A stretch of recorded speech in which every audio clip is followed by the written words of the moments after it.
Hello, everybody, and welcome back to the Fantasy Hockey Pucks podcast. I'm your host, Antonio Capos, alongside Ben Rutledge. To get into this one, we're gonna talk about something near and dear to my heart, something I've been going through for a while, but Rutledge seemingly has not. Never been an issue, can't lie. First dates. Okay, well, it's not. We're not going to say it's an issue. Okay, you're just in a relationship, so you don't do it. Yeah, but in the past, it's never been an issue either. All right. And Mr. Smooth Talker over here. Listen, dude, I did everything right. I did everything right. Saturday night. All right, I guess I'll start with an opening question. So for context, I recently went on a first date, and it went well, dude. I think it went well. It went well. It seems like it's gone well.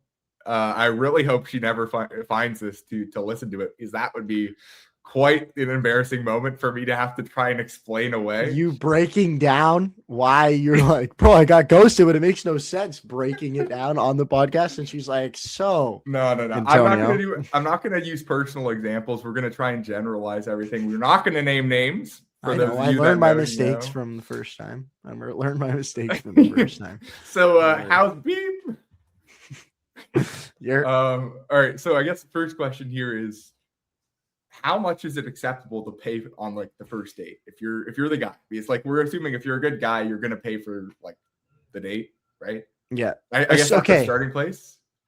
Yeah, I would say, assuming you're paying for alcohol, like assuming that's included, like 100 to 120 is like very reasonable. Like, I mean, it's just expensive, bro. Like most entrees are like $30 per. So you're paying for two. So that's 60. Drinks are like, say, 8 to 10. You probably get between 2 and 4 for the table. Right. So that's right there. Say they're 10. Like that's already $100 right there. Yep. And then that doesn't even include if you get an appetizer, dessert, tip. Well, and then how about if you're doing like an activity? Also true. I guess. Okay. But I guess, I mean, if you're going on taking her on a dinner and to an activity and you're paying for all that, I would consider that a little extra for a first date, in my opinion. Like, I don't think you need to be doing all that in a first date. For part of it? No, I'm not saying you should split. I'm saying you should just take her out for dinner and that's it. Okay. Or take her to set activity and that's it. Because I don't think you want to spend the idea of a first date. I mean, it wants to be like, you want to get to know them. That's the most important part. And like, you don't want to spend all day with this person. They're still basically a stranger when you go on a date with them for the first time. And it's like, I don't want to be spending 6 hours of my life with someone I met 6 hours ago. You know what I mean? Like solid 2 hour dinner, nice little walk after, you know. Yeah, you can always extend and like, you know, chill, like listen to music. And you can also, I mean, okay, also it's a little different, I guess, if you're going back to their place, that's a different story. That's like at the end of the night. Like I would include that time, but like that's different. You know, well, first of all, are we going back to somebody's place on the first date? I'd have no issues with it personally. Personally, I don't think there's anything wrong with that. I think, hey man, listen, you go for a nice 2 hour date, you go on a nice little 30-minute walk, you get to know each other, you're liking what you hear, you go back, you have a little glass of wine, we're watching them on the TV. Like, I don't think there's any issue with that. If it all goes well and it's natural, I think if it's forced, it's like, and you go really quickly and the majority of the date is spent just going back, like I think that's where it's a little rushed. But I think in certain situations, okay, I guess I wouldn't say in every situation it calls for it, but in the right situation, it calls for it. I would just say I'm just not really that type of guy. Like I don't know. Hey man, you can go back and not do anything.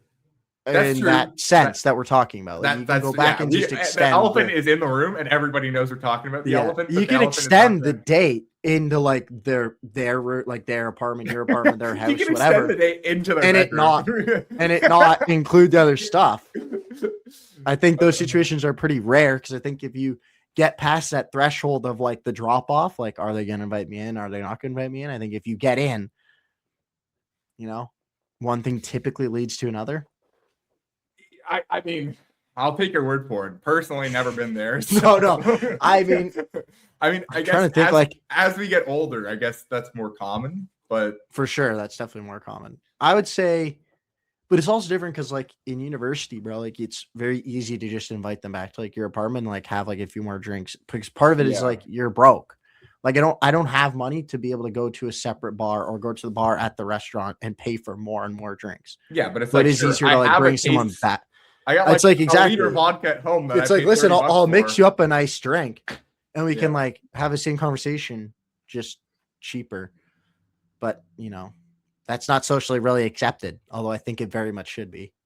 Yeah, I agree. Especially when you're like literally broke. Yeah, exactly. Well, I mean, it definitely is like if both sides are understanding, but just on the first date, it's kind of like it's hard to pull that trigger on the first date to basically be like, yeah, so I broke, like I can't, you gotta impress them on the first date. All right, separate question. Should you have how personal should you get, and should you have to disclose that you come from money on the first date? No, you definitely don't have to disclose that, I don't think. Because I think that also immediately changes how they're going to view you if they learn that very easily. Well, yeah, I feel like it either definitely affects like what they think of you. Like obviously there's a pretty large portion where like the majority of the people are, and so you fall within that range. And obviously some are more better off than others, but like the majority of people are in the range of like where it's fine, like it wouldn't affect it. And then there's obviously ranges on both ends where you're like, whoa, for a good reason and whoa for a bad reason. Yeah. But I would say no, you definitely don't have to disclose that. Like that's a second, third, arguably even like fourth date information to begin to disclose. Like it's gotta be trending towards something that like you're going to see this person again if you're going to start to disclose that kind of information. Yeah, true. And I'd include like how much you make too in that. Okay. Third question. We'll make this the last question just for time. How late is it acceptable for a first date to run without going back to their place? I'd say like somewhere between like 12 and 1:30 feels very accurate in the range of like, listen, if I were to drop someone off at 1:30, like, well, I guess it also depends on the start of the date time. Like true. But I also just feel like, I don't know, like if you have to start the day at 11 p.m., like maybe make it a different day. You know what I mean?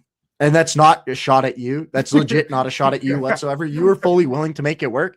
But I'm just saying in the majority of situations, like if you're only available to start the date at 11 p.m., you're most of the time looking for a different day. Yeah, that's true. Unless it's like a very specific night thing. Like unless 9:30 it's planned around 9:30, I feel like it's a great time. I feel like 9:30 is a very fair time, which is exactly why 1:30 to drop them off is not unreasonable. Because like you had a few drinks. It went really well, so you had a few more drinks. Exactly. Yeah. Because I would say the minimum. Okay, actually, I got a counterpoint. What is the minimum amount of time you should spend on the date? Ooh. Assuming it doesn't just like go horrifically wrong right away. Like, this isn't like necessarily the person for you, but like you gotta be respectful. It's not like you get there and they've done something so absurd that you're like, I'm just leaving, and like, you know what I mean? Like it's like it's going poorly and you kind of got to finish it, but like it has to be finished. You know what I mean? You can't just actually leave. Yeah, I feel like you gotta either like finish the dinner or finish the activity, like whatever you're in. So that kind of depends on that. What if you go for drinks? I'd say probably like what? Ooh, that's a good. Depends how fast you drink them, but like 2 to 3 feels fair. If it doesn't go well, you can have 2 to 3 in like an hour and a half, an hour, and you're out of there. Yeah, I feel like an hour and a half is like the that's the point. Like I feel like an hour is like a little bit like it's a little short. It's like a little obvious that you weren't like you haven't even really tried to give them a chance. I feel like at that yes, point. I agree. Okay, I have one. Actually, I know this is a short one. Are you saying like at the end of the day, like it was great, like I'll call you or I'll see you later or like 1000%. I'm glad it's just still the general standard that we say that even if we have no intention of doing it. Yeah, of course. So you're not going to be like, what? It just makes everybody feel like shit. If you're like, at the end of the day, I feel like this needs to be said. My girlfriend is over here as we record this, giving me some crazy looks at the moment. But I just like to point out that we're talking about first dates and just our opinions on first dates. And I don't think I've said anything unreasonable, to be honest. But even if you were to go on a date, you'd be like, oh, it's so great to see you. I'm so happy. Like, I'll call you. Like, that's what you expect a dude to say, even though you're like, this brother ain't calling me, you know? Yeah, she's shaking her head. All right. So I want. So we have the objective agreement from the women's side. Yeah, this is great. This is what we needed as a podcast. Exactly. All right. Enough talk about the mushy stuff. Let's drop the puck. You're listening to the Fantasy Hockey Pucks podcast. Yeah, how's We're not name dropping on the podcast, bro. That's crazy. What? Bro, what are you reading into? I'm not a woman. I'm not hiding signs, bro. I'm fucking face value. Why are you? No, dude. The more positive route, you're just like, oh, Dylan's a bitch.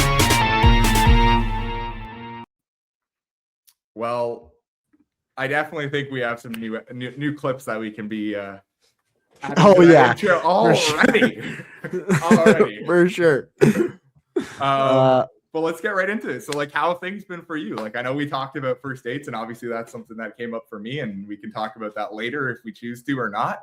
But how have things been for you? How's the girlfriend? I know she's there right now. We're taking out of your precious one-on-one time. Yeah, she's fine. She's fine. In that sense, it's been I've been good. I've been just kind of settling in, trying to get into like a better routine. I've really found like over the course of the year, my routine has gotten really bad. Like I'm going to sleep late. I'm like eating meals at very random times. I'm not really going to the gym. So dude, I made just trying to ramen relock in. Exactly. Like we're just doing stuff like that. Like I've had dinner at 10 p.m. like multiple times in the last month. Like that can't happen. So I would say the biggest thing is I'm working on like getting up a little earlier, going to sleep at a more reasonable time, eating meals like ideally 3 a day. Cause I've also been like just skipping breakfast, or like I'll have a protein shake and count it as breakfast. Yep. So trying to have 3 meals a day. And I think 3 meals a day, like going to the gym, get the metabolism going. Yeah, exactly. And so yeah, I'm having salmon poke bowls for dinner tonight. That's how you know I'm dialed. Waking up at 8:30 tomorrow. Now part of that is Minnie has to leave. I have no issue name dropping my girlfriend on the podcast. That's okay. Expecting her to be around for a while. That was a smooth move. That's what first dates are a problem for me, dog. That's right there why first dates are a problem for me. But yeah, so it's gonna be a good start. I'm waking up at 8:30 on a Monday. Gonna get a good start off to the week, even though it's a little Mickey Mouse, but we'll take it for the first one, and then we'll and then we got to roll. So Wednesday, what are you doing? Recording the podcast. Okay, but it's at gym. Yes, I'm down. Yes. Okay, that's gonna look really weird with the mirroring, but whatever. Yeah, we're going to the gym. Yeah, the hands probably are gonna be like this. Yeah, you're gonna be like. But yeah, that's. What about you? That's really all that's been new with me. So what about you? So tomorrow night I got a performance. First and foremost, that I low-key haven't prepared for it all, so I gotta low-key get on that maybe after this recording. I just remembered that. Fuck's sakes. But then obviously, so what even day was it? Friday? Yeah, for Friday. My day must have been. It was Friday, right? Okay. You went on the date Thursday night, and then Friday, like bro, Friday we were watching March Madness for like most of the day. I can't lie. You're right. You're so right. It was Thursday. Well, I'm dialed, folks. That's really good. I even knew it. Look how dialed in I was, dude. I thought the call was Thursday. So the call was Wednesday after we recorded, and then this makes more sense, ladies and gentlemen. That makes more sense. But yeah, I don't know. That felt like it went really well. I'm struggling. It is what it is. I'm struggling with how much to share on here. Yeah. I know. Let's just say the communication. We're gonna need to work on that as a couple if we go forward. Oh goodness me! What are you, an 80-year-old man? Good to me. Dude, I didn't know what to say, bro. I didn't know what to say to follow that up with. It's fine. Well, seeing that our lives aren't that lively recently, let's turn to the sports world.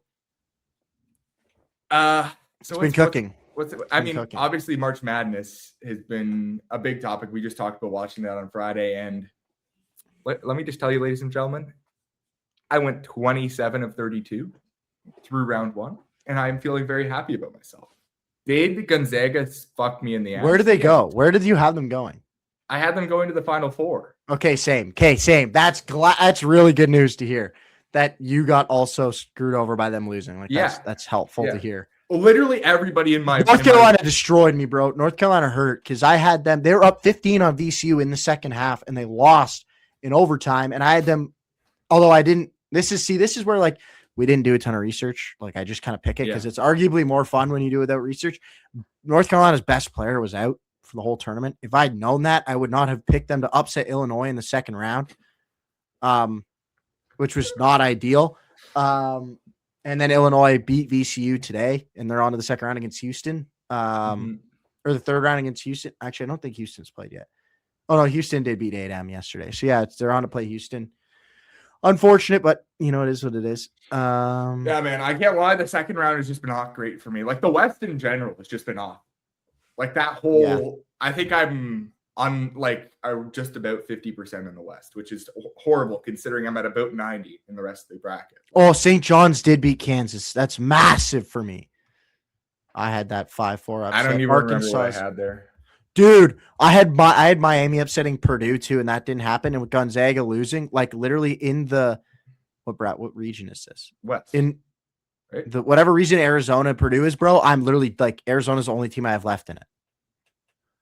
Is that the Gonzaga division? Yeah, that's literally the old Arizona's the only team that I have left in it. With Arkansas having won yesterday, like they're the only team, and they haven't even played yet. And everybody in my bracket for my rugby teams like bracket challenge, literally everybody had Gonzaga, and we all got cooked by it. And the whole everybody in the West. Yeah, but see, that's honestly better though. Like when everyone just gets equally cooked by it, it's like, all right, whatever. That's not going to be a determining factor. Like in the people I'm competing against, like it doesn't really matter. You know what I mean? Yeah. Like for your overall aesthetic of the bracket, it's disappointing because like you're like, I'm just wrong. But for your competition, it's really not that bad. Mm-hmm. This is true. This is very all true. right. So I guess most importantly, what's your final and who's your winner? Or I guess who's your final four, your finals, and then their winner?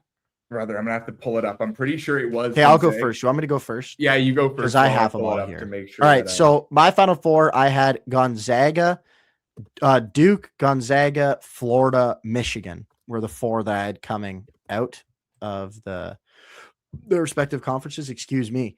And then I had Florida beating Duke and Michigan beating Gonzaga. I am a Michigan fan. This should be stated. Like I'm a Michigan football fan, Michigan basketball fan. So there definitely was a bit of bias, but we're also really, really good. Like if we had not lost to Purdue in the Big Ten Championship, we would have been like the number one team in the country heading into this tournament, very likely.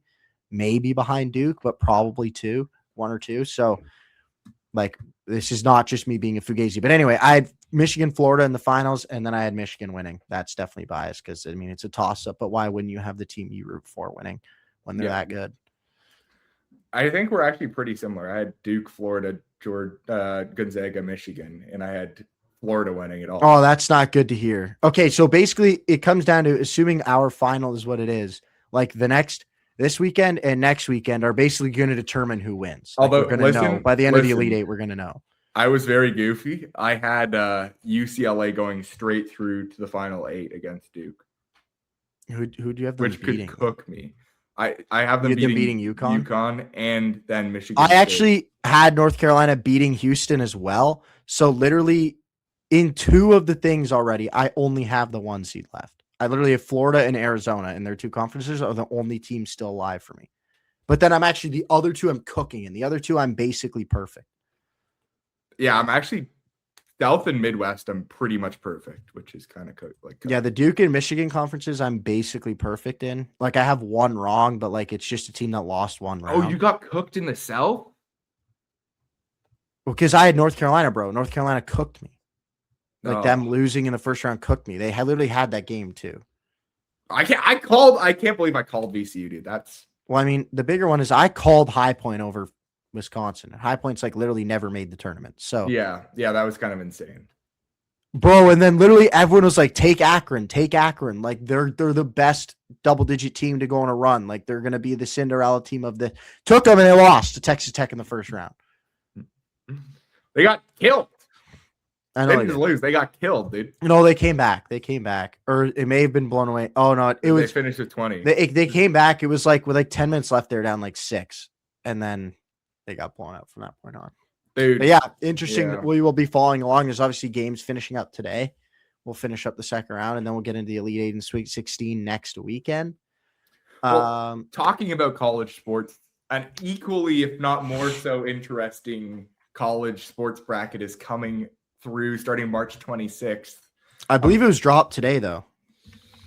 I love how you answered that unfazed, as if it's actually true that college hockey is equally as like exciting. Oh, as it's not. It's basketball, but like it's the third. for us, third. it's It's third and arguably fourth in college sports. I'm not gonna lie. It's football 1, basketball 2, very clearly. It's arguably women's volleyball 3. Why is that? I'm not even joking. It's Why is actually that? massive. Why is that? You've been watching a lot of college. No, my women's volleyball? sister plays women's volleyball, and so my family's gotten really into it. I don't really watch it because I don't find it very interesting, and I don't entirely understand the rules. I know what you're mean, as a insinuating, guy, but yeah, I know what you're insinuating, but like that's, I mean, yeah, fair. But like, if I'm being honest, like 70% of them are pretty ugly to begin with. Now that might be really harsh. well, tell them Okay, tell them your real opinion. And he's only Tell them how you really insinuating. feel. He's insinuating I'm watching for women's attractiveness and what they wear. That is not remotely true. I just don't really understand the sport. But women's volleyball is way more enjoyable than men's volleyball because men can hit it so hard that they just can't return it. Whereas women Yeah, that's true. can't hit it hard enough, so you actually get really, really good rallies. And so women's volleyball is way more enjoyable than men's, which is why it's up there. And like the tournament like finishes up in like right around when we're on reading week. Like it finished up right around like end of February, beginning of March, I believe. Could be wrong. If there's any college volleyball fans, I'm sorry. But like my family watches it all. Like Nebraska's like the big team. Like my sister plays volleyball, so they're like super into it, and it's like massive how much it's grown. Like it's on Man, ESPN, it's on I TSN. had simply no clue, as it is with many professionals. I'm not gonna lie, I wouldn't have if my family wasn't into it. Like I would have no idea. It's just because like that's my sister's sport. So anyway, yes, super excited for that. Actually, definitely going to be watching it. I watched it 2 years ago, and then I kind of forgot about it last year, to be honest. Well, they did release it. They did release it. All I know is that Boston College is not going to be there because James Hagens is officially on Bruins watch, and he's going to sign. It's only 16 teams. He actually might do. That was weird. The report where they were going to quote discuss his pro roadmap. That was a really weird way to word that. Well, and it's not even like what are other teams going to do if they know Hagens is coming to play for the Bruins? Like, what are they going to do? I don't understand. No, but I guess like maybe they don't want to like mess up. What do you mean? No. The Bruins and Hagens' agent said they're going to meet to discuss his pro roadmap. I know, but like, why wouldn't they just say like what's happening? But what do you mean the other teams? Because I don't think he may not sign this year. He might take the rest of the year off, and they may not say both sides might agree that it's not the best thing for him to come in this year. It's not necessarily like obviously. Like you'd expect him to come and be good, but like Hagens is not a player that can play in the bottom 6 effectively, especially at 19 years old, which means he has to be in the top 6. So you're changing up your top 6 to make it work. But it's like he also like the Bruins might be like, you know what, we like what we're cooking this year, but also this isn't our year. Take the year off, rest. You had an okay year by Hagens standards in college, if we're being honest. Yeah, I mean, it wasn't disappointing, but it wasn't necessarily. So I said okay, and by Hagens standards, like I wasn't. Yes. Yeah, I agree. I'm agreeing. And so, like you could, like I could see the argument to be like, this ain't the year to rush you in. Like we're just gonna wait, and you're gonna debut because it'll make your debut in the first game of next year even bigger, and we want to make that more of a spectacle. Yeah. And when we're also like maybe Letourneau and Liesel are all debuting in the same year, you know. And like you're getting Andy Pietro comes up and like you're like, this is our young wave coming in. I've taught you well, my friend. That's good. I don't necessarily think all those guys are going to work, for the record. Letourneau being the main. Pietro is. I think Pietro will be fine, but also he only needs to be a backup. So like I think he's going to be fine. I think he's also Hagens kind of old too now. I think Hagens definitely could be good, but I don't know, man. Like it's rare you see a shoe-in projected first overall pick fall all the way to 7, and he's had back-to-back pretty okay seasons in college. I mean, this season he's pretty good. He's up for the Hobie Baker. Yeah, there's 10 people up for the Hobie Baker. Okay, so he's a top 10 player in college. Like, yes, but like I don't know. Like you just look at I look at Eichel and Celebrini and all the other guys when they came through and they dominated way more than he did. That was like that's what I'm saying. But Hagens was supposed to be that guy. Like Hagens 2 years ago was like the easiest shoe-in for the 2025. Like it was supposed to go Bedard, Celebrini, Hagens, McKenna, DuPont. Like it was literally lined up as that for years. Yeah, but like, may I remind you that development is like not a straight line. Like, But some I people get that. develop But it's quicker like than when the others. projected first overall shoe-in pick, I'm not even saying that he's going to be bad for the record. I'm just saying there's definitely a lot like room to be concerned about. Oh, Higgins. for sure. I'm very much hoping he's not like a Lee Sell case where it's like, oh, when he was drafted, like people are like, well, this guy Loki might be a sleeper, and then now we're sitting here like 3 years later. He and was it's never really like, considered a sleeper. He was considered a good value pick because he fell to you and he was projected to go 1, but he was not sleeper because he was projected to go 1. yeah, that's okay. Like at the start of the draft, there was like it was Schaefer and then Higgins could have gone 2. Yeah. So like you can't say that's a sleeper. It's not like No, I was talking about you Lee took Sell. like 18. I was talking about Lee Okay, Sell. I know, but you said like Lee Sell, he could be. No, like I a said I sleeper hope and- he's not like Lee Sell.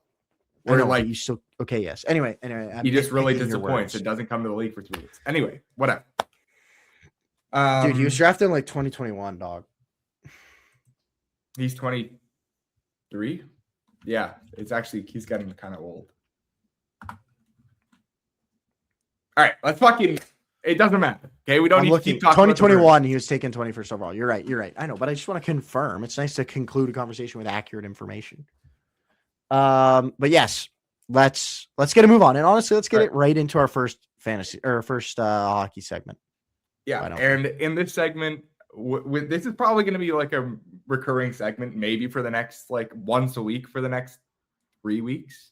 I might say. Yeah, I mean, arguably kind it of might be the important. first segment. It might be the first segment every week, to be honest, until the playoffs start. If I'm being honest, because like it's gonna change so much day over day, and is also gives us an opportunity. Okay, we're talking about the wild card watch, just because I realized we hadn't actually said it. So, but basically, I was waiting to butts back in. And I know. The reason I feel like we should talk about it almost every time. This is kind of a live discussion of how we want to move forward with this, but like. It gives us an opportunity to talk about like 8 Eastern Conference teams and like 5 or 6 Western Conference teams. So it gives us an opportunity to talk about a lot of teams. Yeah. And touch on them. The Bruins and the Leafs. Exactly. And not just the best teams in the league. Like it gives us an opportunity to touch on them. And so I think I agree. It makes sense. I agree. I agree. And when it gets down to like 8 to 5 games remaining, somewhere in that range, we're just going to predict the rest of their schedule and see how it falls out. Yes, I agree. That's I think also actually coming. that might be next week. No, there's still a lot. Oh, true. In a week's time, because they'll probably play 3 or 4 games. So yeah, in a week's time, very likely could see that. All right. So starting us off, the Columbus Blue Jackets under. I've already Rick Bonus, man. Thank you. I was going to say Nonus. You're muted. I don't know, your mic just cut out, but they have been absolutely cooking. I'm pretty sure there's something like 17-2-4 over their last like 25 games. And they are currently sitting in the number 3 spot in the Metropolitan. I can hear you now. 1 point back of the Penguins with a game in hand. They are simply cooking, and they are simply probably going to finish second. Like because neither the Penguins or the Islanders are cooking the way they are. The Flyers are a little bit too far back. It looks like Columbus is going to be the 2 seed. I don't know, and man. now The Flyers got 80 points. I know, but 80 points isn't 86 points. It's not 87 points, which is what we're looking at for the 2-3. They do have a game in hand. We'll see. I could very much see the Islanders fall out of the Well, I mean, playoffs. they're out of the playoffs right now. That's true. Sorry. But I meant like I could see the Flyers get like jumping the Islanders in True. In the standings. I think can you hear me also? Yes, I can hear you now. I know, because it's not actually my microphone that's connected right now.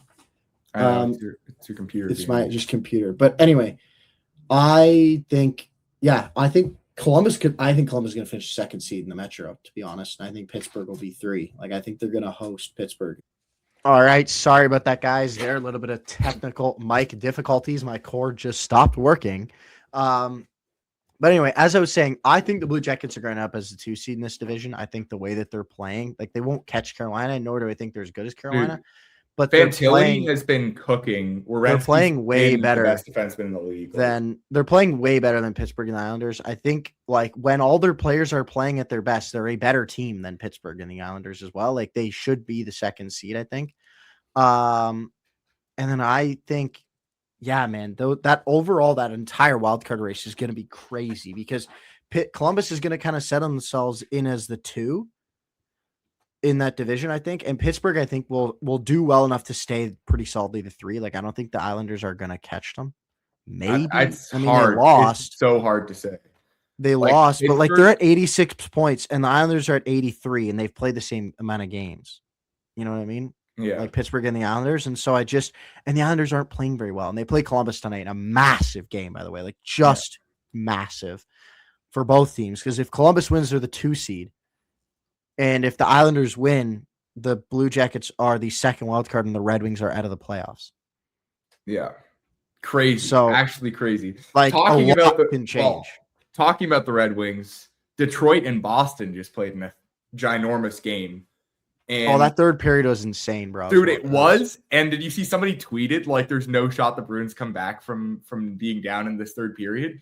And the Bruins scored like twice in the period to okay, it wasn't win in someone. The dude regulation. was verified for the record. Like it was verified on Twitter. So like it was And somebody, but yeah. Morgan Geeky slapped back and he said, like, what was that? Like, what were you saying? Yeah, it was Chris something was the guy who tweeted it. I don't remember his name. But yeah, dude, Morgan Geeky, I didn't know you had that dog in you like that. I love he NHL was players cooking. showing personality, bro. Dude, he I'm a big fan of it. like the guy was like Geeky's looked like a ghost out there, and he got 2 assists on the last 2 goals in the game. And shout out Nikita Zadorov for his second goal of the year to win us the game. Like, What a dog, man. What a dog, Nikita. The GOAT, Dude, I was talking arguably the about- hey, GOAT in man. Chell. Arguably the GOAT in Chell. He maybe Yeah. is the best Well, build he- for a character in Chell. yeah, fast, can hit. The issue is the penalty minutes. Like, if you hit somebody too hard, they just will call a penalty on you. Sounds but- like a guy who's speaking from experience. Yeah. I definitely haven't been playing a lot of franchise mode lately, guys. But hey, man, Zadorov might actually be worth that contract, and not just because of this goal. Like, I was looking at the advanced. I think he defensively was not he's worth actually- it last year. He was not worth it last No. year. He's been arguably worth it this year. I think it's been very close. But I think the issue is that we're in year 2 of 5, and we're saying he's arguably worth it. And he's only going to get older and worse because he's already above 30. So, like, this is arguably this year and maybe next year is like the best Zadorov you're going to get. And then he's going to be worse. Yeah, but then the cap's going to go up. Fair. So it makes it, but I think he could be. I mean, that last year he could be just utterly useless. Like, he could be unplayably bad making. Well, then $5 we million. just LTIR him and send him. Or to just Johnny you could Gates. just trade him, dude. $5 million in 3 years' time is gonna be nothing. Yeah. Anyway, we need to get Okay, yeah, more let's back keep on moving. topic. Let's But keep moving. Yeah. I mean, if you look at it, like, I think personally Montreal's gonna run away with that 3 seed. Like, I think the Atlantic 1, 2, 3 is what it should, like, what it's gonna be, and I think what it should be. I think those are the 3 best teams in the Atlantic. I think Buffalo's gonna. I mean, actually, Tampa Bay's now at a spot where if Tampa Bay wins their 2 games in hand, they're first. So I, by no means, I'm saying Buffalo's going to run away with that division, but I think they're going to pretty clearly be 1-2 battling it out for the division. And then I think Montreal will be comfortably, they're going to start to, I think, become comfortably third. I think Detroit and Boston have scuffled, bro. And like, obviously you're biased, but I mean, they've looked good recently. I'm not going in to lie. the big last games, 3 like if you put Montreal up against Boston, Detroit right now, I'm picking Montreal to win both. Yeah, well, I mean, I do think Montreal's in a better place than we are right now, but I don't think that it's that crazy to say that we could. No, but I know, but I'm saying like a somewhat hotter take maybe that I think they're gonna like solidify themselves as the 3 seed. Like before Well, I by like really game like 75, I think they're Suzuki gonna and be Caulfield. very consistent. They're gonna be very clearly the 3rd team in the Atlantic, which is We'll like see, 6 man. games in the future. Bruins have been cooking recently. We only have 2 regulation 5, losses. 2, and 3. Yeah, but Yeah. you still have 5 losses overall. I mean, the Canadians are 5-4-1. Yeah, Lightning fair. are 5-5. Sabres 9-1. Look at the It's Sabres, disgusting, dude. yeah. I know. Okay, but look at the goal differential for the Lightning. Like 60, I think, is good enough to be actually. Yeah, they're second best in the league in goal differential, and they're sitting at second in the division. Well, that's because Buffalo, again, I say, like their first 15 games, bro, they were dead last in the league. Like they were like, everyone was like, oh, is Tage going to request a trade? Like if you look back to news in like October, I know you weren't super tapped in, but like Tage Thompson getting traded, Alex Tuck's for sure going to be traded because he's a pending UFA. Do you get into dumping Power and Samuelson because it's clearly not working? Like that was the discussion. So the fact that they are plus 45 to begin with shows you just how nasty they've been, because they Down were the easily stretch, probably yeah. minus 20 at one point this season. And they're plus 45 now on the season. So like Yeah. that's insane. But I mean, talk about a team that's been hot lately. The Predators have done well enough to switching put themselves conferences. into a playoff spot. They are officially And comfortably, a playoff bro, team. by 3 points. And like the Kings have game in hand, sure, but Well, like they're and 3 points back. We low-key already counted them out. Like we were kind of like, all right, they're not gonna compete. Yes and no, though. Like if you look back at our deadline post, we were like they're kind of on the out of it, but like they could get back into it. And I think that's also more an indictment of just how bad this Pacific Division is, because Nashville's in the Central too. And so it just shows you just how bad they've been, that like the Predators were out of it and have gone 6-3-1 in their last 10 and won 4 in a row and are comfortably in the playoffs. Well, I was just counting. This like kind of gets into my next point, but the Pacific wildcard teams have just been all awful. The Sharks, Kings, and Kraken. Dude, I was counting on... I include Vegas, Edmonton, and Anaheim in that too, bro. Maybe not Anaheim, but I certainly include Vegas and Edmonton. No, I think Anaheim's been doing well enough for themselves, but definitely Vegas is in that conversation. I mean, like, yes, but like, bro, they have 80 points. Though you guys have 86, and you're not even comfortably in the playoffs. I know, but like that's where you have to be like, okay, it's a different division. Like we can't. It doesn't. But that doesn't matter. They're not in the Atlantic, so like we can't. But like I get that. But like I'm saying that they should be included in the group of Pacific teams that are playing horribly right now and just are very mid. The thing is, a good Western Conference team right now has 77 points. Like a team that is like in the chase for the playoffs has 77 points. Not even. Like if you have 77 points in Western Conference, you're not even a wild card team. Unless you're in the Central, and like you're the second seed as the Pacific, bro, with 77 points. Like it's less than that. Like the Predators have 75 and they're in the playoffs. Yeah, but I mean 77 is like a good amount of points compared to like in the East. A good amount of points is like 87, 84, 85. But yeah, I mean like excluding the Avalanche, Stars, bro. There's only 3 teams who have more than 87 points in the East. You can't say a good team has 87 points. Okay, 85. You're right. Yeah, because 85 puts you right in the wild. Yeah, that's what I said to begin. Okay. Okay. Like I was off by 2 points. My bad. Yes, but that's a big 2 points, because that 2 points takes like 6 teams in the league and puts it below that number. Yeah, that's fair. But dude, man, I think. Like, I don't think Detroit's going to make it. And I really think I was so sure the Sharks were going to make it. I was so sure. And now bro, their team's not very good. I think it's going to be Nashville. I think it's Nashville or LA in the West. I think Utah's going to comfortably finish as that first wild card. Yeah. I think the 1, 2, 3 in the Pacific is going to finish as it is. There's a chance Edmonton could drop, but I'd also like to point out when we recorded our episode on Wednesday, when you're talking about how Edmonton's going to drop like a stone out of the playoffs, and here they sit. Now, granted, but they're 5 points up on being out of the playoffs. I all that matters is what it looks like come end of the season. I get that, but I'm just saying my point of like the teams around them are actually too bad to take advantage of the fact that they're not good themselves is why they were going to stay in the top 3. I know, but I think the Kings, because it's not even like Nashville's in the Pacific, dude. Like literally, the Kings are the only team. The Kings are the only one that could displace them out of the top 3.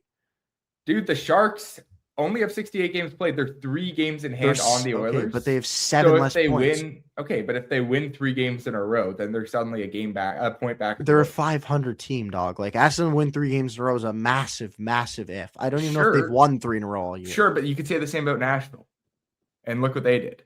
They won 3 in a row, and now they're fair. But Nashville's a way better team than San Jose, in my opinion. I mean, Celebrini is just the best player on either team by a land mile. And then if you were to list the next list of them, almost all like Yossi, Saros, Forsberg, O'Reilly, Stamkos, Marchessault, and then it's like Will Smith. And I'm excited to watch Nashville in the playoffs because I think that team is one that I've really wanted to watch compete. Buddy, Colorado, it's 4 games and they're out of the playoffs. You get to watch them for 4 games. You get to watch Colorado score 8 goals in them a game, and then they're out of the playoffs. So it'll be fun for those 4 games. But it'll be they're a dog shit team going up. You never know, dude. You never know. This is why it should be 1-8, bro. This is why it should be parity. The parity, it should. But the parity. I mean, it's Nashville if it's 1-8 either way, but like. At least we have Minnesota, Edmonton in the first round, bro. Anaheim, Utah, Dallas, Vegas. Like that's so much more balanced. much and like better. just so much more, like just way more how it should be. But anyway, I agree. yeah, I think the East is real competition. I think the Islanders aren't getting back in it. I guess if they beat the Blue Jackets, I have more faith. But if they lose to Columbus tonight and they now sit 3 points out of their division and a point out of the wild card race, with Ottawa and Philadelphia nipping at their heels and Boston playing well enough to be, you should be pretty confident they're probably gonna make the playoffs at this point. Like Detroit's the only team who's playing bad enough to fall out of current playoff teams, with the Islanders being out of the playoffs. Like there's only one team. And I think I would not be surprised in like a week if it's actually just down to that last spot in the East and the last spot in the West.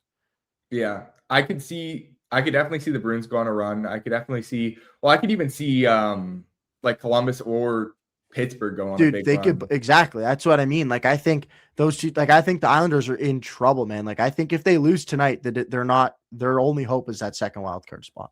Yeah. With a loss tonight against Columbus. They're playing right now. We are recording at 8 p.m. on Sunday, just so everyone who's watching is aware that, like, obviously stuff might happen in the later games that'll change our opinion on the wild card. But as of right now, this is kind of how we're feeling. The Islanders are up 1-0. Bo Horvat scored from Liam Boquist. That is massive. I mean, Monty Puck's a pretty good odds maker, like machine. And right now they have Detroit as 1 second. Where's to make playoffs? 58%, which is like the Bruins and ahead of them are the Bruins are 75%. I was gonna say the Bruins and Detroit came into that game at the same. They were both mid to high 60s, and the loser was falling to mid 50s, and the winner was jumping to mid 70s. It was actually insane. It was how much weight that game had yesterday. Yeah, and the fact he won it in regulation too, bro. Yeah, that was. That's the bigger part is that you didn't give them another point because they. I mean, that's why I was spamming you, because I was like, damn, this game's actually huge. I was watching it, dude. But the Islanders currently sit at 44% compared that's to what Columbus. I mean. And I bet you if they lost this game, Columbus is at 85% right now. I bet you with this game, I bet you is very similar. Where like there's a 10% sway either way, win or loss for the team tonight. Yeah. I'm not going to have time to pull I know you can't, but we will talk about it definitely next week. As we mentioned, this will be a pretty consistent segment. But come on, LA, bro. We need you. I need you, LA. That pick needs to become a second because Scott Laughton for a second is arguably what he should be worth. And like obviously what fleeced the year before, but we can talk about this later, but I'm low-key praying on the Oilers missing the playoffs because I want Connor McDavid to leave.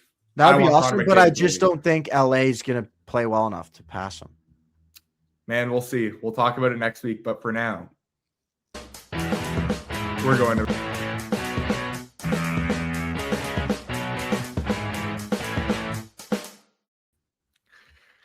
All right, so some interesting ones this week as Ovi scores his 1,000th NHL goal. That's regular season and playoffs combined. That was this afternoon for people wondering. That you did this Sunday, right?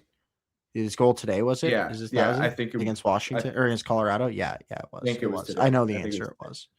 Okay, well then you didn't need to. I know, but it was still like more of a confirm than you didn't know, and then I remembered that it was for sure from this game. Okay. I don't know. I'm not like that. Like crazy. It will be crazy when he scores 1,000 regular season goals. I think it'll be crazy when he scores 1,000 regular season goals. Yeah, fair. Okay, yes, that's fair. It definitely isn't as insane, but still scoring 1,000 goals in general is still insane. Yeah, like that's in true. The league. That's true. And it's not like he's been necessarily that great in the playoffs, too. Like, sorry, I shouldn't put it. Yeah, they only play like 2 rounds pretty much every year. Every time he makes it, they either play like 1 or 2 rounds. The Capitals have just not been that successful. So that but you do, man, like it, like even when I look at the Leafs, like just making it a lot, it actually does add up because like the Leafs players are at like 60 playoff games played, and we play like 1 round every year. Like that's it. Yeah. So like it does add up just by making it year over year. If you look at like somebody like Pasternak, I think he's at like upwards of 200. But he does not have 200 playoff games. Games played. Bro, I bet you he probably is like 80 if I were to guess. Okay, I'm incorrect. He has 90. Yeah, I was gonna say like he's not. I was thinking. Sorry, I was thinking of somebody more like Marchand, but then I was gonna say you have to remember that like they all started their careers. They all started their careers at the same time. Okay, that makes more sense. Okay, Marchand's 180. Okay, I was gonna say like somebody like Marchand or Bergeron, and then I was like, okay, well that's not recent enough, and then whatever. Yes. I'm just pulling up Matthews just so I can like know the exact amount of games, but he has 68. And what does Pastrnak have? 80. Yeah. See, like that's what I mean. Like it's like Well, it's it was surprisingly close. massively hurt by getting first round exited twice in a row before missing the playoffs. This is true. And we actually won in actually those went- 2 years. In those 3 years where you went first round miss, we went like second round, first round, second round. No, you guys made the second round 2 years ago. What are you talking about? You beat us. Yeah. You're an idiot. Anyway, let's Dude, I'm in a depression. Moving Okay? on, The fact that we missed the the playoffs. NHL The NHL draft lottery has been scheduled. I believe it actually was last time we recorded. I didn't mention it. You know, it's hard to remember all the stuff. Is on Tuesday, May the 5th. Massive day for both of us, and it's actually for the same pick. Is the funny part. Like it's massive for both of us, and it's for the pick. I'm gonna be rooting on your downfall, especially if you guys are outside the 5. Well, even if you are inside the 5, I guess I could be rooting on we them could fall falling out. outside. Like it doesn't. Yeah. Like I would say us sitting at 5 and us sitting at 5, 6, or us sitting at like 6, 7. If we're sitting at 5, 6, 7, maybe 8, I have the same feeling about the confidence of us getting the pick. Yeah, because like, bro, the odds of a team jumping outside the top 5 into like 3rd or something like that is pretty high. Like I'd say every other draft. I mean, it helps that the 10th overall pick jumped to 1st last year. So like mathematically, it's pretty unlikely that happens again. Mm-hmm. Like obviously, it's complete luck and it's really just a ping pong ball. But like it does feel unlikely that it'll happen. The odds of it happening twice in a row are pretty insane. I'm excited. I'm excited, tied. and I mean, obviously, we'll know a lot more come then because, like, obviously, we'll be in the playoffs by then, and so like the lottery teams will be set. Yeah, I'll be interested. I think my prediction is the Leafs will be somewhere between 5th and like 8th is where they're likely going to finish, barring St. Louis or the Rangers or getting like really, really hot and like just running away. Then we could get down to maybe 4th, but like we're not. Chicago, Calgary, Vancouver are too bad. What if like, you guys those are get pretty hot, 1, though? 2, 3. You know what? I would have said that's definitely a possibility. Like with Matthews, if that Anaheim game hadn't ended with Matthews being injured, I think we could have gone on a huge run and like won a lot of games. But I think like we actually without him are just not that good of a team. Like we're just actually pretty bad without him right now. Mm-hmm. And so it hurt our chances of being good, but like we were playing really well actually after that game because like we got inspired. We do play Anaheim again on next Tuesday, I believe, in Anaheim. So that's going to be fun because we're just going to spend the entire game trying to kill them, like every player on their team. I'm not going to lie. We're not even going to try and play hockey.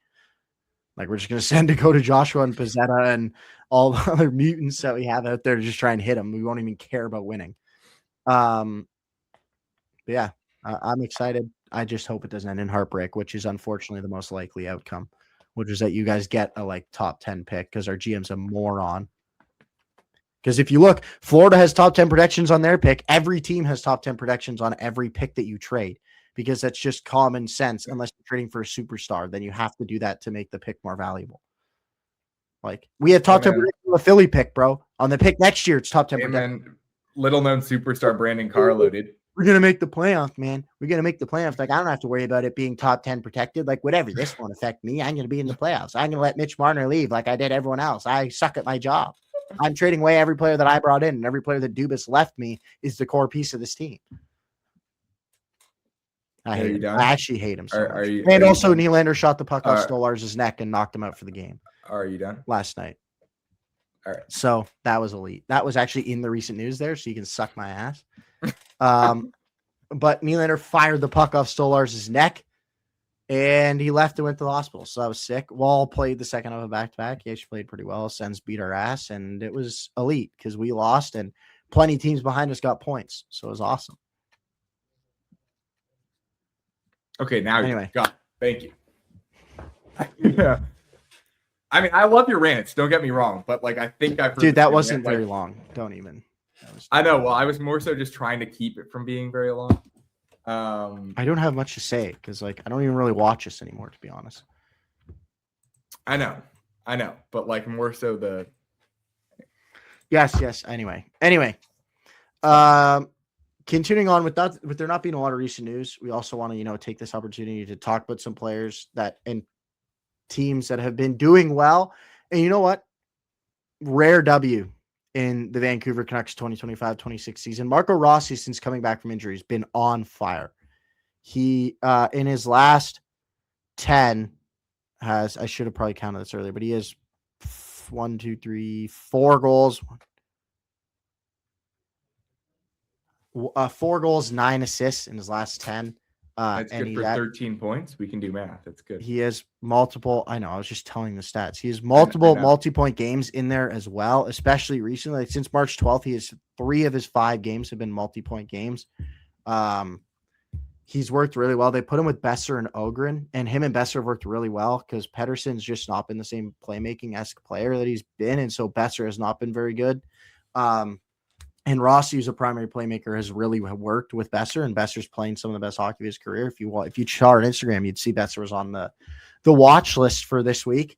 And actually Petey's been cooking too because Rossi's helped him on the power play too. So massive for Rossi because they need him very, very badly. He's like the main piece of their rebuild moving forward. And, if he can help turn Pettersson around, you can get a good return from the offseason. I don't mind the direction they're going in, but it's still very early in the rebuild and they suck. And you just got to hope you get McKenna because, McKenna, Rossi, if you trade Petey too, that's not bad. And you assume you're not going to get a ton back for Pettersson, but say you get a first and a prospect who plays and you get out from all his money. Mm-hmm. Like, it's and you're not him and you exactly and Wallander and Elias Pettersson, the defenseman, who's actually pretty good and he's young and it's not bad, but it's just gonna be there's still a long ways away from competing. I agreed, and it's kind of felt like that since they were it's just felt like that's like the overall vibe. Well, it felt like that's the overall vibe of the team for a while now. I know they competed for 1 year, but like. No, they were trying to compete, bro. They ruined themselves. They just kept shooting themselves in the foot. That core that they had of like Miller, Horvat, Pettersson, Besser, Hughes, Demko, like that should have been. I know it should have, bro. They were so good. Yeah, that's what I mean. Like the vibe has just felt like they just can't do it. Yeah, fair, but I wouldn't say it's felt like a rebuilding vibe. Okay, I didn't say it felt like a rebuilding vibe. It just felt like it just didn't feel like. You said it feels like they felt like this way for a while. And they're like one of the like the top rebuilding team in the entire league. Okay, that was let me live. It's valid. And my main point was that like it's been a while since we felt them like even like ignoring what's on paper, felt like they've been like a true contender. Okay. Yeah. So overall phrasing, I should have phrased it different, but. Outside of the 1 year in 2024, when they actually they've just been super disappointing. They felt like hopeless, like despite having a good team on paper. That's the overall sentiment I was trying to see. Okay, but that's a much better worded argument. Thank you for helping me. How they've felt this year is how they felt for the last 5 years, even though they were arguably really close to a cup 2 years ago. Yeah, thank you. We got there together. Yes, we like did. The happy couple we are. Yes, we did. And finally, the players, safety, whatever, George Parris and his moronic group are back at it again, cooking after AJ Greer just accosts Connor Zary. Have you seen that, or Zary? I actually don't know how you pronounce it. But have you seen it? Actually, wait, is it the one that hits him from behind and then he goes like head first in the boards? Yes, it is. It is. I was gonna say I'm pretty like I might have seen that, but I didn't remember. Yes, this is the one that I remember being. Yes. Yeah, that was kind of a brutal look. Actually, I shouldn't say kind of. That was a brutal look. Yeah. And like, bro, he pushes him really far away from the boards. Like he pushes him at the bottom of the circle. He pushes him towards the boards. Like, yeah. Yeah. And he's, again, another player with a history, and he's going to get less than 5. Like, I don't know, man. I'm going to play devil's advocate again. Dude, I just think it should be just harsher kinda- penalties, bro. We suspended Aaron Ekblad for 20 All right, games. let me watch the clip again before I. Bro, say we something suspended that's Aaron inaccurate. Ekblad for 20 games for the violating the thing because he took like a vitamin that had like some like illegal thing in it that really actually didn't give him any advantage. And he was suspended 20 games. Pinto suspended 41 for gambling, which wasn't even on the NHL. Yeah, that's just it. Just And it's isn't- like it's it just bro, is he a has dangerous hit. all he's doing is intending to injure him when he does that. There's nothing about that that's a Well, hockey play it's- that's giving him an advantage for the puck. Like he's literally just trying to injure him. Yeah, And he This has a is- this is history. true. This is That's true. why I'm like, bro, we're not taking into account that like the suspensions are supposed to exponentially increase as you get them. Like Yeah. there's a reason 5 years ago, 7 years ago, Tom Wilson was suspended 30 games for a hit in preseason. Because they're like, you've done this too much. You need to learn. Greer and Yeah. Gudis are two players who are very And then- similar to that.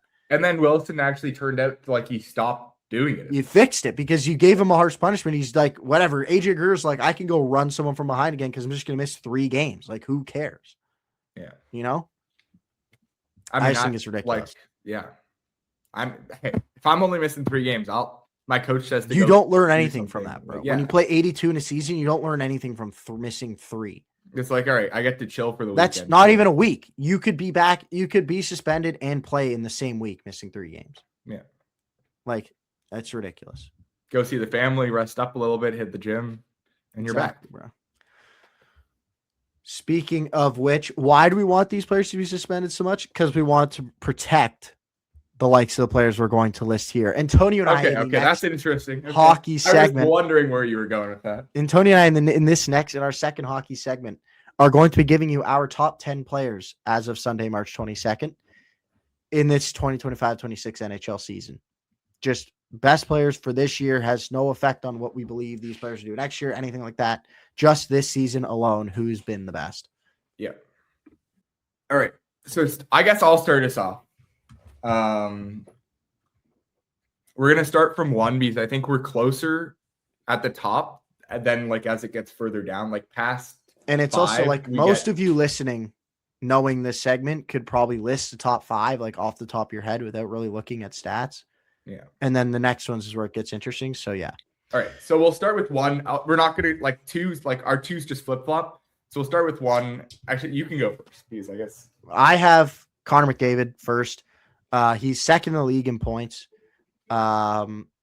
But obviously, like, points aren't everything. Like, I think he's had to deal with so much this season on a team that does not have the support of others around him. Yes, he is Draisaitl, but like the third best player in Edmonton, he is Draisaitl, Bouchard, and then it's like Hyman or R&H. Hey, man, don't like- just Hyman. He has 30 goals. But like, okay, it goes for like Tampa, it goes like Kucherov. I get that, but like that's a pretty obvious comparator. But I'm just saying McDavid has the least support of the big 3 who are cooking this season pretty easily. And Yeah, he okay. has the second most, or actually, no, he has the least amount of goals. But like, if you just watch him, he's so clearly the most dominant player on the ice. He's the most dominant player across the league. Yes, Kucherov gets all his points, but like he does a lot of it on the power play. So does McDavid. But the power play literally runs through McDavid coming to the top of the blue line and then getting McDavid going downhill right towards the net and then deciding who's going to dish it off to. Kucherov, yes, he has his area where he works. McKinnon has his area where he works for sure. But like, it's not so clearly what McDavid does is how our power play works. And they're the best one in the league.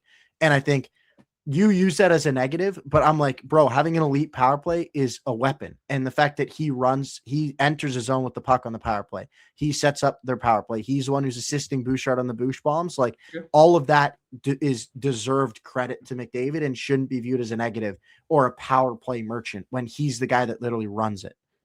Yeah, I mean, I agree. I think Edmonton's power play is really great. And obviously McDavid does run through it. I was just going to let you kind of speak there, but if you couldn't kind of tell from where he was going, my number 1 guy is Nikita Kucherov. I actually was kind of leaning towards this earlier in the season, but not until this recent spurt have I really cemented my thoughts in it.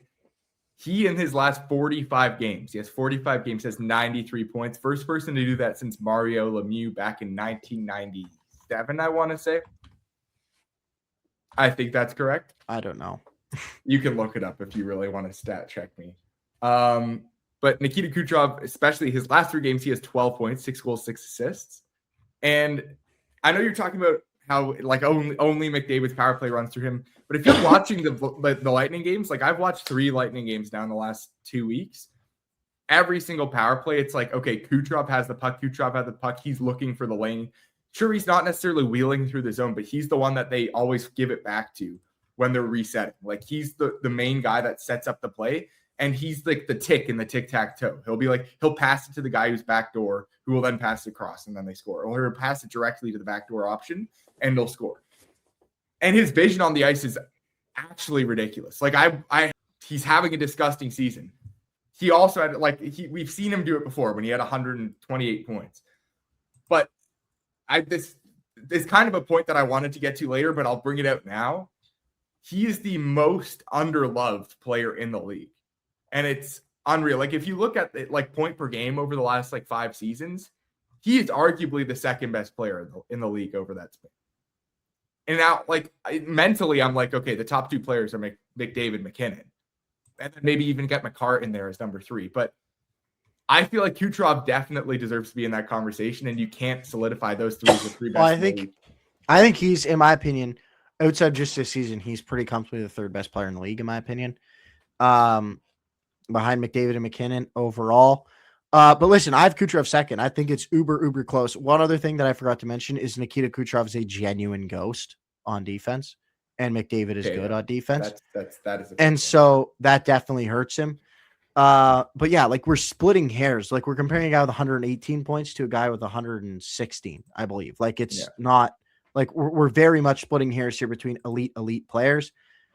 I just feel like, and Kucherov's nasty, don't get me wrong. And his ability to just find his area passes, I would say, are the most impressive part of his game. The ability for him to take the puck on the wall, he'll draw himself to the middle and he'll wait for that defenseman who is along the same wall as him to cheat to the middle. And he just does a little sauce lay over to the area where the defenseman was. And his winger's either cut in front of him, behind him, or was already there, taking it to go wide, and then he's filtering in behind. The way he does just his off puck work and his soft area passes, his area passes and his off the puck work, in my opinion, is the most impressive part of him, and is arguably his best skill, which is partially why he's underrated, because it's not as easy to spot that. It's not like he's wheeling. Was why around. I always argued why Tavares was exuberantly underrated, because he's not the fastest player on the ice, so you don't see just all the nasty stuff he does. It's not that flashy. Yeah. No, by no means am I saying Kucherov is Tavares. I'm just using that as an example of why I've always felt like Tavares was one of the best players in the league, and no one fucking felt like that. I feel like it's an important distinction. No. Dumbasses on the internet are going to be like, did bro really compare Kucherov to Tavares? I know. I would include, I can't even think of another player off the top of my head who's like that. Matthew Tkachuk is very similar to that. I mean, do you see the stat that he's the only player this year who's not registered a 20 mile per hour burst? Yeah. I would include Matthew Tkachuk in the Kucherov thing. It's just his team. He's just way more out there in the media, and so people recognize him more than Kucherov, even though they've won the same amount of cups and stuff. Yeah. All right. All right. Going. So and McKinnon's 3. I think we don't really need to touch for both of us. He's the. I mean, those 3 are pretty clearly 1, 2, 3. Yeah. His goal scoring. I mean, the only reason that I wouldn't have him higher is because of the amount of goals he scored on an empty net. He only has 40 even. He only has 40 goals that have come even strength or on the goal. Just on a goalie. I was going to say even strength or for power. Sure. Yeah, but I mean, yeah. I mean, that's why he's 3rd. But he still has way more points than anyone else, so that's why he's 3rd. Yeah. And I think he is also the best team, the best supporting cast around him. So the fact that he has the least amount of points between them and the best team should hurt him. Yeah. All right. We actually are consensus 4 and 5 here, and I think they kind of fit it. We have Macklin Celebrini at 4 and Leon Draisaitl at 5. You could interchange these two. I think for the same reason as why McKinnon's 3rd. Celebrini's team is so much worse than any other player on this entire list. Yeah, they just look horrible when he's not on the ice. And and he's bottom 5 team on the in the league. Is he 4th or 3rd in points, or is he 4th or 5th in points? Does Dry have more than him? He's 5th. Yeah, Dry does have more. Okay, but But it's They like think they both have like 80 or both have like 90. yeah, it's like something that. 97. No, it's like 97 and like Okay. 95. Okay, but still, I'm gonna again, fact check very this. much splitting hairs. This is worthwhile. But Celebrini's great defensively. He's Yeah. probably better than Dressel defensively, who is good defensively. Don't get me wrong, but like he's better defensively. He's a better playmaker, in my opinion. And his team is so much worse. He just carries the team so much more than Dressel has to. Like Dressel's not even the best player on his own team. And so, but at the same time, Dressel has been nasty, and so you got to give him his flowers, but like he's not Celebrini. All right, and I will clear up now. Top 5 in points, just for those of you wondering. Nikita Kucherov, 118. McDavid, 916. Nathan McKinnon, 114. Draisaitl, 97. And Celebrini, 96. So like it's very close. McDavid is 116, not 916, but yes. That's what you said. You literally go 916. My bad. He's dialed. But yeah, I think that's a pretty consensus top 5 in my opinion. Like I think if you're the order might be changing, but well, yeah, we said it players to like past Nietzsche, Suzuki, who are all around like 80. The players, in my opinion, are pretty consensus. Those have been the 5 best players in the league this year, I think. Yeah. All right. You want to go your 6 first? Yeah, sure. So I'll start. 6 for me is Nick Suzuki. As I just mentioned, the next 3 players in points are Pasta, Nietzsche, Suzuki, who go 86, 86, 85. And Suzuki, first of all, recently the Montreal Canadiens have been just disgusting. Like they've been on like a tear. I know that they've only been 5-4-1, but the specifically Caulfield, well, they've just been scoring a lot of goals. Yeah, especially. Suzuki. Well, last night I think Caulfield had a 5-point night. I think Suzuki had at least a 4 last night. Slav had at least a 3. So like that line was going off. Yes. And not to mention Suzuki's also first in Selke odds. I know there's not an official odds, but the general consensus is that he's the favorite to win it. Just been disgusting defensively. And so that the fact that he's 6 in points, technically, 7 in points. And behind pass defensively, yeah, it's just disgusting. So I think he deserves the spot there at 6. Yeah, I mean it's really hard to weigh how much like defense, like you said, like how much you want to weigh whether they're good defensively or not. Yeah, I know. That actually, to be honest, like was a small reason, but it was actually more that I feel McDavid just carries his team more than Kucherov does and has equal point production. Obviously, he has less. Yeah, but we don't need. We don't need to get back into it. But yes, yeah. But it was more to say that like it wasn't really defense. Mostly, that was the main reason I said that. But so I also have Suzuki on my list. I'll get into that later when I have him. But for number 6, I have Zach Werenski. This is my Norris pick. He, I think, leads defenseman in points per game, if we're going to get a little nitpicky and specific like that. Bouchard is ahead of him in total points, but Werenski's played less games than he has. He is the best player on his team, which is not something I think you can say for either any other defenseman in the league, arguably. Maybe Dahlin. I'd probably consider Dahlin the best player on his team, and then I'd consider Werenski the best player on his team, and that's probably it amongst defensemen. So that is something. He's defensively he's very, very good defensively. He's not one of the best, but he's very, very good defensively. I'd say Quinn Hughes is probably in there too. I think Kaprizov is better than Hughes. Like I would take Kaprizov over Hughes personally, but it's a debate we can get into maybe a little later. Yeah, we can. But yeah, I think Werenski's been clearly the best defenseman in my books. And I think with how much of a talent gap and the fact that he's the best player on his team, I don't think Nick Suzuki's been the best player on his team this year. And so for that reason, I'm continuing with the best players on their teams who are also having elite years. And I have Werenski at 6. Okay. That's going to be a discussion there. I know who you're going to bring up next, but wow. I don't agree. First of all, I don't agree with that. But sorry, I agree with everything you've said about Werenski, but I do not agree with Suzuki not being the best player on his team. I think at the very least he's tied for best player. But I would say there's no ties. It's like okay, they could pick be one's better than like, the other. They could be the same, but I would say at the very least they're the same, and he should be better if we're saying somebody's better. If we're really trying to pick hairs. But yes, at 7, I have Werenski as well. I think he's just been a phenomenal player. I don't want to rant too much considering Ben's just talked about him. He does have 1.2 points per game, which is better than I'm forgetting names already. Evan Bouchard, who has 1.1 points per game. Yeah, and he's just been unreal. Like the stuff that you can't see on paper, like the eye test, he's just been phenomenal. Every game that Columbus I've seen, he's just had the answer defensively, and he's then gone back the other way and been a big part of playmaking. So, yeah, man, just a guy that I didn't expect him to come out and just be this nasty. Like I've seen him be a good player before, and it's like somebody he was this good last year. I'm not gonna lie, he was just as good last year. Okay, he wasn't the best defenseman in the league last year. Anyway, okay. My 7 that I have is Cole Caulfield. He we has both saw the most. Stat, yes. He has the most goals on a goaltender in the entire league this year. I don't know about you, but goals win games, and I'm gonna take the guy who's not that far behind him in points. I think he's 74, and Suzuki is what, 86? Yeah, 85. 85. So he's 11 points behind him.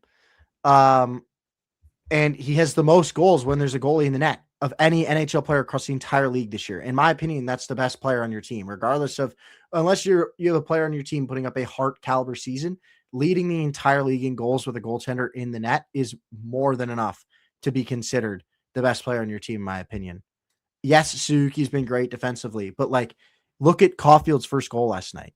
Like, there's about 3 players in the league when healthy who can do that. Like the way he walked out and he just goes up top over Sorokin. Like he literally walked out and just flicked it. And it was like, bing, bing off both like back bars and right on the net. It was ridiculous. And he added, and he scores on wrist shots. He scores on breakaways. He scores on tips. Like he's the best goal scorer in the league for the 2025-2026 season. And for me, as I said, for about the 4th time, that is more than enough to be the best player on your team. And I think he's higher than Suzuki for that reason. I don't think goals are everything. Like Pastrnak, when Pastrnak was putting up on insane points, I would still argue that Selke Bergeron was more valuable to the team than Pastrnak was. Now, it was a little bit different because Bergeron was being just phenomenal. And again, I realize I'm bringing it back to the Bruins, but obviously, okay, but you compared the player. Like that I'm fine with that comp because obviously we know our team is best. But like, what more of the issue was you were yapping about the Bruins and Lightning play style. Okay. Well, let's stop talking about that and I'll get back to the comparison. But like, the thing is, I see them as the same in my brain. Like Slav, Suzuki, Caulfield are the same archetypes as Marchand, Bergeron, Pastrnak. You know what I mean? Like Marchand's kind of like close. Marchand and Slav are like the corner guy. Not even close to the same. Slavkovsky's a power forward with no hockey IQ who has a mid shot. Who like doesn't use his body, doesn't chirp, is like the quietest guy. They're both the corner. They're both the corner. Okay, I'm not saying they're personality wise. I'm saying play style wise. They were both the corner guy that was going to go and do the dirty work for that line. Not really, though. And then that's Suzuki. That's Suzuki. And dude, I'm telling you, Ugham. I watch the Habs almost every game that they play with Ugham. Okay. Like I know this team are probably better than the Leafs this year. I'm not going to lie. I would say I know the like. This is why I say like. First of all. The amount of goals that this team would have, this team is not in the playoffs if Cole Caulfield is not on this team. I actually am that comfortable to say it. The amount that this guy does for their team on the power play, bro, he basically is the only one who shoots the puck on the power play. He actually is a good amount of the time the puck retrieval guy. Slav, I would say, is 3rd on that line for puck retrieval. Like I would say it's Suzuki 1, Caulfield 2, Slav 3. Dude, Slav, in my opinion, is massively, massively overrated. I don't think he's very good. Like I think when the Habs are good, there's a really, really good chance Slav is traded in order for the Habs to win a cup. Like because he's going to get you a lot in return. Don't get me wrong, but I think trading him, the assets they get back, and the way they use them, I think will fit the team better than what Slav does. Because Slav hockey IQ is horrible. I can tell you that from the start. His hockey IQ is really, really bad. Yes. He does not have a good shot. And his ability to finish is not very good. If you were, I would be pretty confident to say he has somewhere between 5 to 8 goals that have bounced off him this year. And I think he has maybe 20 to 25 on the year. But this is also kind of getting into my Caulfield argument. Like Suzuki gives the puck to Caulfield on the wing and he'll go in and toe drag someone and walk in and go roof daddy. And Suzuki gets an assist on that and Caulfield gets 1 goal. But it's like the goal, like there's just more goals than I see with a lot of other players that it's actually just the goal scorer making it happen over the pass, which is why I think he's ahead of Caulfield. And I also think, or why he's ahead of Suzuki, sorry. And I think Slash ass personally. Well, my issue with that, and I'll kind of get into it this next. He's a big body who doesn't use his body. Like that's never a power forward who's big and doesn't use his body. I'm not never an arguing archetype for that works. Slafkovsky being a good player. Sorry, but I was finishing my point and I kind of I formulated what I wanted to say to finish well just after I had said I was done. Okay. But yeah, obviously I'm not going to have a perfect comparison for 3 players in the league. That's really fucking hard to do. But in my brain, that's kind of the same function of the line. Like yes, you have a defensive two-way center and then a really good goal scorer as a winger, and then there's the other guy. The other guy is a better fit. But anyway, I also don't understand. I've said this to you multiple times on the pod. Why you just want to compare people to your elite franchise players? Like the amount of times I've heard you compare Minton to Bergeron. It's like, dog. I don't think I'm gonna compare. There's a chance I never compare another Leaf to Austin Matthews in my life. Let alone a 21-year-old who has 40 points. I think we're always gonna try and But as humans, we always try and compare things. Okay, I get that, but I'm just like, dude. I don't think I'm ever gonna watch a Leaf. I mean, there's never been a Leaf better than Austin Matthews. But there's never been a Bruin. Yeah, you're gonna watch. There's never been a Bruin forward better than Bergeron. Pasternak is Phil Esposito. Phil Esposito. I know, but probably better. That was the only one who I was thinking. It wasn't Pasternak, for the record. I mean, he could get there. Another 400-point season. I can't believe I'm saying this, bro. But look at the Selke awards for Bergeron. Yes, but Pasternak doesn't have it. Does Pasternak have a personal award? He has a Rocket one, right? Yeah. Anyway, I don't want to argue about that. That's not something we need to argue about right now. But okay, let's get refocused. Let's just get refocused on the list. We're getting refocused. The guess who's next on the list? David Pasternak. We were gonna go there anyway. Yeah, you can just talk. I have a mate. I'll let you say it, but I think he's been really good. Well, he's what? This is kind of where I was trying to come from. 6th in points or something, right? You're right behind Dry, or is it Nietzsche? Yeah, he's tied with Nietzsche with 86, right? 86, yeah. And he's the best player on his team. So continues my streak of best players on their team. The floor is yours. The floor is yours. I just wanted to get my part out there about that. Thank you. But I still think Suzuki's best player on his team. Fair. Agree to disagree. Okay. We will agree to disagree. But the reason I'm tying it into Pasternak here, okay, let me continue, is that I have as a Bruins fan, a newfound love for the ability for a player to kind of, even if they were a primary goal scorer, to change to more of a playmaker because they have to out of necessity because they're the best player on the ice. And so, sure, you can say putting goals in the net are the most important thing, but I think set up goals, primary assists, are equally valuable a lot of the time. Sure, not every primary assist weighs the same, but for Pasternak, definitely almost every primary assist I've seen on him, you might want to disagree with me, but almost every single primary assist, he's nasty. Yes, it has been put in the back of the net, and it's just been a nasty dish. It's been impressive to see how his play style has changed, and he's found a new role in this Bruins team, going from a guy that was basically just a finisher to a guy that now is more of the play's going to go through me, and I'm going to let somebody else like a Morgan Geekie or a Marat Kuznetsov become the goal scorer on the line, which I don't even understand how Marat Kuznetsov goes from a 6th round pick to being the primary goal scorer on our first line, but that's another argument. But yeah, he's just been nasty. Okay, fair. I don't think there really needs to be anything else said. He's good. He's great. He's a great player. What I want to say to counter you about is the list of players who can be an elite playmaker and provide you with a great assist to be a primary assist on a goal, right? The list of players who can do that is almost every player in the league. I don't know about that. Almost every top 9 player in the league. Level of consistency. Yeah, but what I'm telling you, I'm not talking about consistency. I'm just saying one time. Bo Gruel undressed someone and dangled for a goal. In the NHL, almost every player can make an impressive dangle and make a great pass to set someone up. There's a reason the elite goal scorers get paid as much as they do, because finishing and putting the puck in the back of the net, the list of players who could like single-handedly go out there and dipsy doodle a team and go out and score is like 50. And I think to be leading the league in goals, which is way harder to do than get assists, which is why the goal scorers totals are always way lower than assists, why the assist totals are double the goal totals typically, because goal scoring is way harder.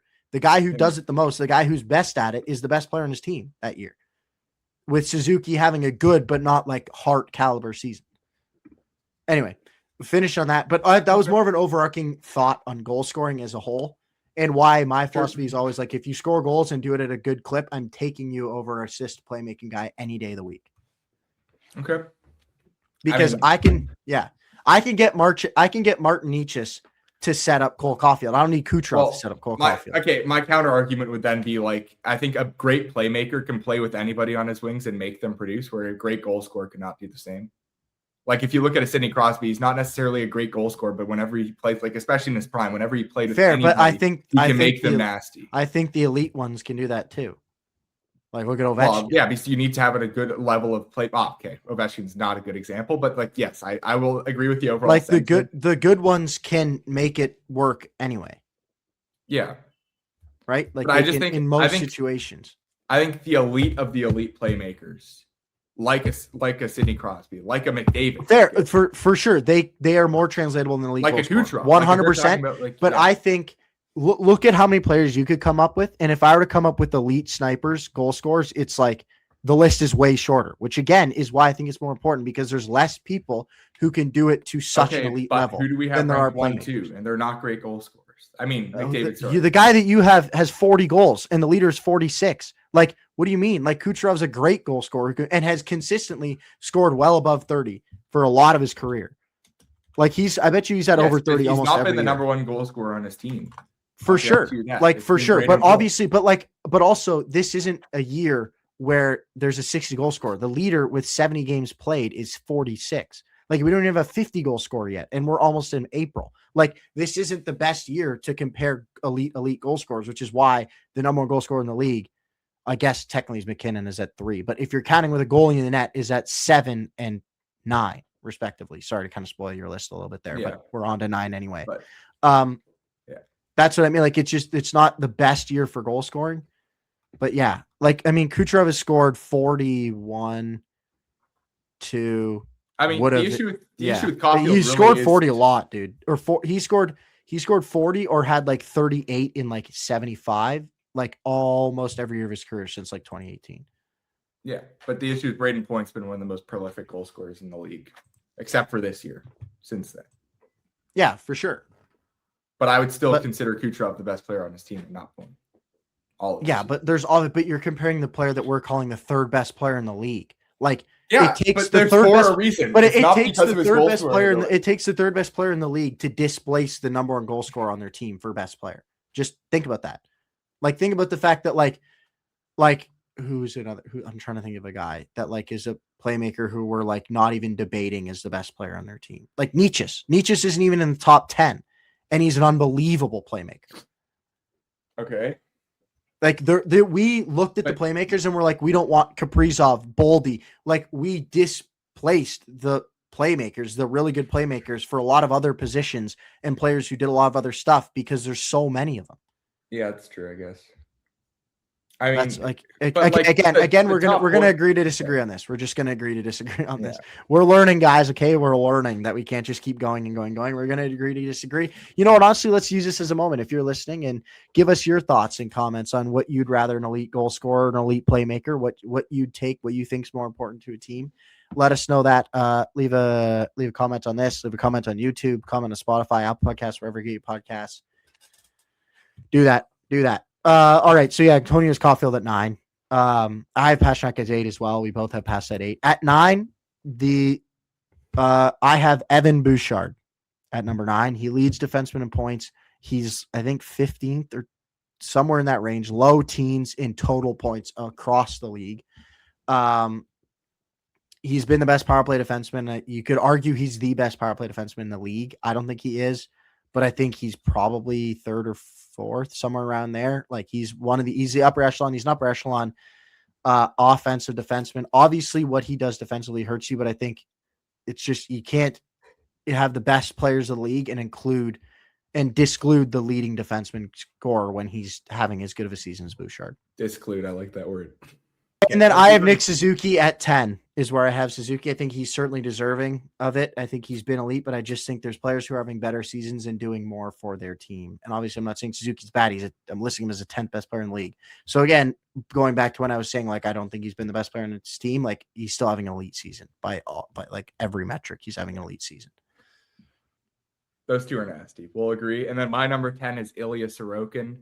I think you could put any of Vasilevsky, Sorokin, or Swayman here. Like, I think they're all. I disagree. I think Sorokin's you only disagree. goal. That's why I said I'm allowed to disagree. I'm allowed to comment and disagree. My point, though. Let me finish my point. But Ilya Sorokin, I think that any of him, Vasilevsky, or Swayman could really go here. Sorokin's been on probably the worst of the three teams and been playing very well. I could say Swayman's done the same. I think, honestly, in my personal belief, Sorokin and Swayman, either of those guys are replaced by like a middle of the pack, like 20 to 25 goalie, their team misses the playoffs so easily. Like, they're currently probably a top 10 lottery team. Because they've both just been playing unreal. Vasilevsky's also been playing unreal, but he does have just a better team in front of him right now. He's the best save percentage and the best goals against average amongst like starters who've played minimum like 15 games or something, whatever the usual minimum is. Yeah. He leads in so he's been the best statistical goalie. Sorokin has the second best stats. The most saved above expected, and he's been on the worst team. So this is where I personally disagree with you, including like you thinking Swayman's on the same level as Sorokin, because Sorokin has a worse team, better save percentage, better goals against average, more saved than expected, just as dog shit of a backup, and his team is doing just as well. Obviously, a little worse, but basically the same. You say like he has like a worse team. Like I think those teams are very comparable if you take both those guys away. It's not that insane. Like I think you're just blowing it out of proportion. No, I think it is. I actually think. Okay. Anyway. We need to move on because we're rambling here. So we'll just say our top 10 quick. So I have McDavid, Kucherov, McKinnon, Celebrini, Draisaitl, Werenski, Caulfield, Pastrnak, Bouchard, Suzuki. Okay. And Antonio, you have? Yes. I have Kucherov, McDavid, McKinnon, Celebrini, Draisaitl, Suzuki, Werenski, Pastrnak, Caulfield, Sorokin. So that concludes that segment. Let us know your thoughts on your top 10. You know who you have over some of the heated debates, Swayman or Sorokin, Caulfield or Suzuki. Let us know. We always want to hear. And again, reach out on Instagram at Fantasy Hockey Pucks. That's where, or follow us on TikTok at FHP_pod for clips. If you don't necessarily be watching the full thing every time, check out the clips. And feel free to leave any thoughts in those comments. Anything you want to say, it doesn't even have to be related to the clip you're watching. It can just be pod related. All right.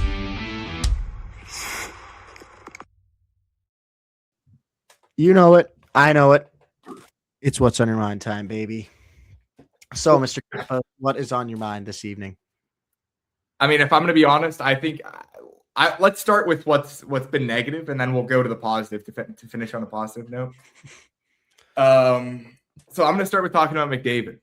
And I don't know if you've seen the interview, but the post-game interview after Tampa was like, oh my God, dude, get this man some help. Like, he looked like he needed a therapist. He was very like unhappy. Like, I mean, he always looks unhappy. It's McDavid. Like, he's got the fucking personality of a wet piece of bologna, but he was sitting there like, it was like why are you so pissy, Leon? Like, he was seemingly not very happy. Obviously, they just lost to Tampa. And he was talking about how they were well coached and whatever, and just said like that Edmonton just doesn't have that this year. They don't have that level of kind of synchronization that Tampa was playing with. He just looked completely done with the media. He looked somewhat done with the coaching and the franchise in general.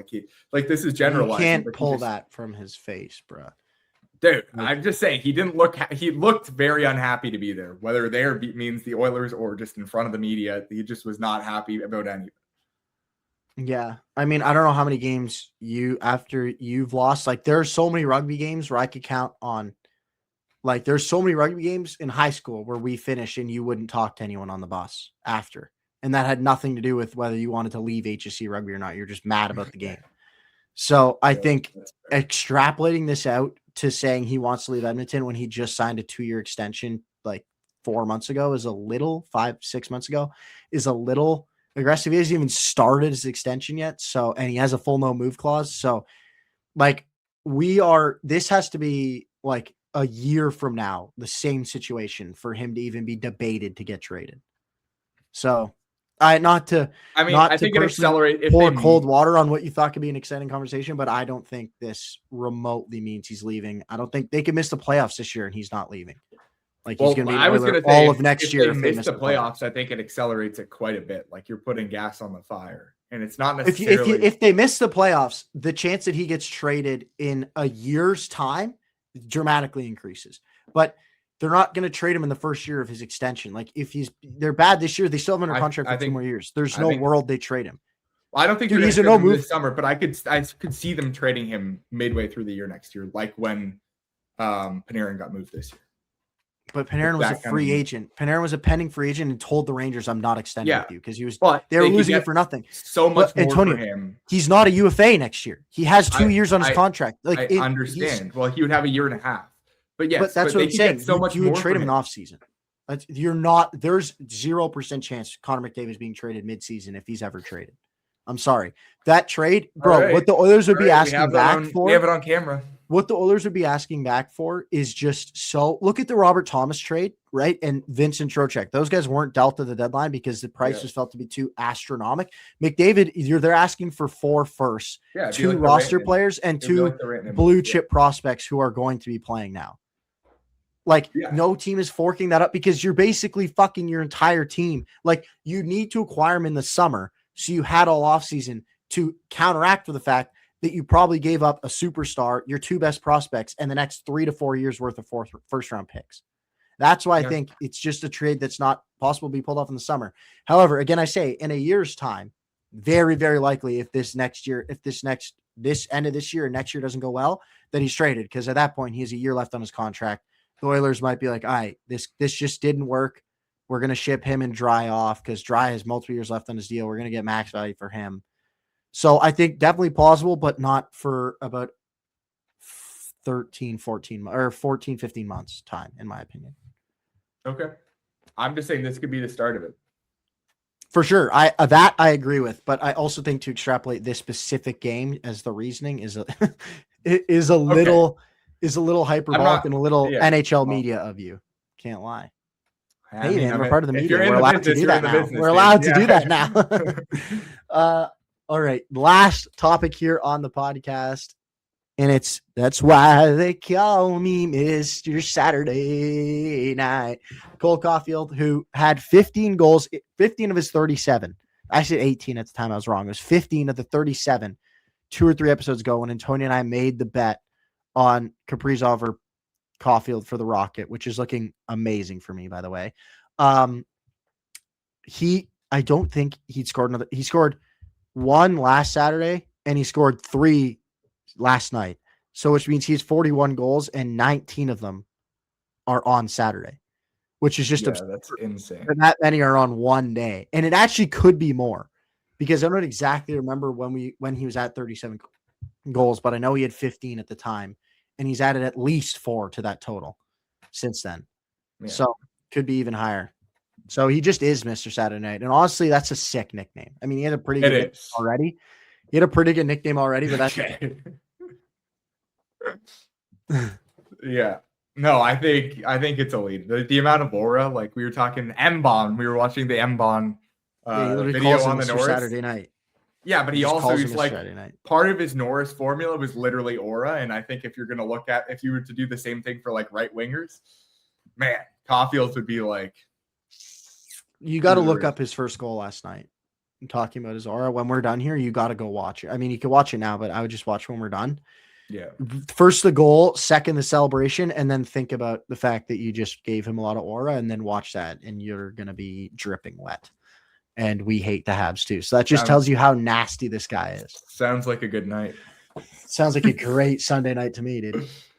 Speaking of, it's been a great night recording the pod. Obviously, there's been some bickering, and we go back and forth, but it's a good time for us always, and we always enjoy it, and we enjoy that you're here. Obviously, if you want more information, we're more frequent on Fantasy Hockey at Fantasy Hockey Pucks on Instagram or the FHP Pod on TikTok. As you see, it's literally right below, and that ticker that's going across. But I'd like to thank you all personally for joining us this evening once again to listen to the Fantasy Hockey Pucks podcast, and we'll catch you the next time we drop the puck. Have a good one, everybody.